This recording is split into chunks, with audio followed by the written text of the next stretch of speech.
Kami lang bago. Ayun, balik ka naman kay Kuya. Sisita ko sa. Ayun mga idol, nakarating na nga tayo dito sa San Mateo Rizal. Kakahanap ng machine shop kasi doon sa Marikina, puro busy yung mga tao doon. Tagas na yung ano niya. Nice. Napagawa na. Kaya yung dulo niya may kayod. Yung dulo niya may kayod. Dapat yan, wala namang kayod yan. Ito, nabili mo ng brand nyo. Ha? Brand nyo mo nabili.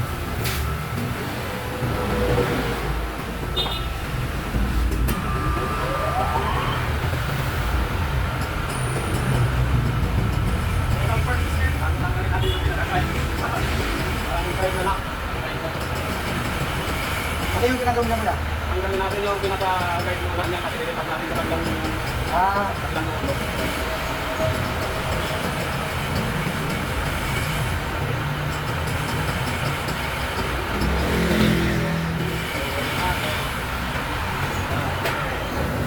Kasi meron yung Pero yung haba niyan, nababawa, hindi naman ano yung ano yan, haba. buwasan ng bagay.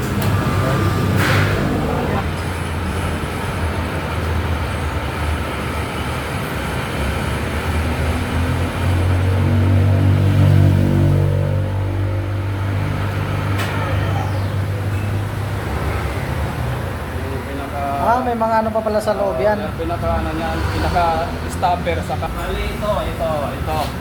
Ito yung pinapasukan nito diyan sa loob para kahit siya. Para hindi gigiwang-giwang yung telescopic pagka ano. Kain muna tayo. Tatawid tayo dito sa kabila. Si Mike Island doon, no? Tayo na tayo.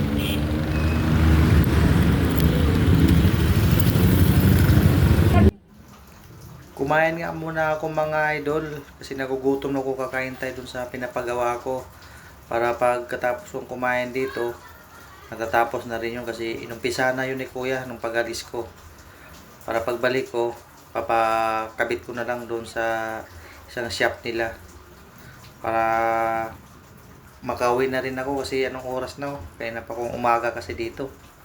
Anong oras pa lang ako dito, alas 9 dito na ako kasi alas 7 pumunta na ako nun sa Marikina sa mga machine shop dun, busy nga yung mga tao dun, kaya may tinanongan ako na isang kakilala ko na mekaniko, tinuro niya ako dito sa San Mateo Rizal, kaya dito na ako pumunta.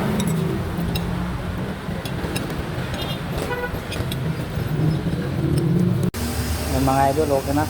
Tapos na ni Kuya pag gawa.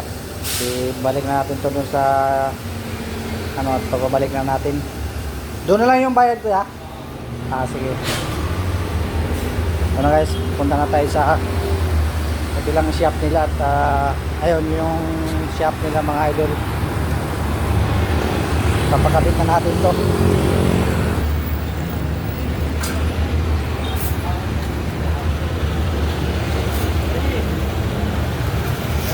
Kaya ito na po. Dali na. Oo.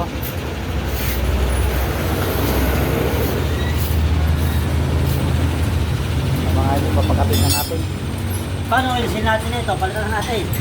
Oo, palitan na. Oo.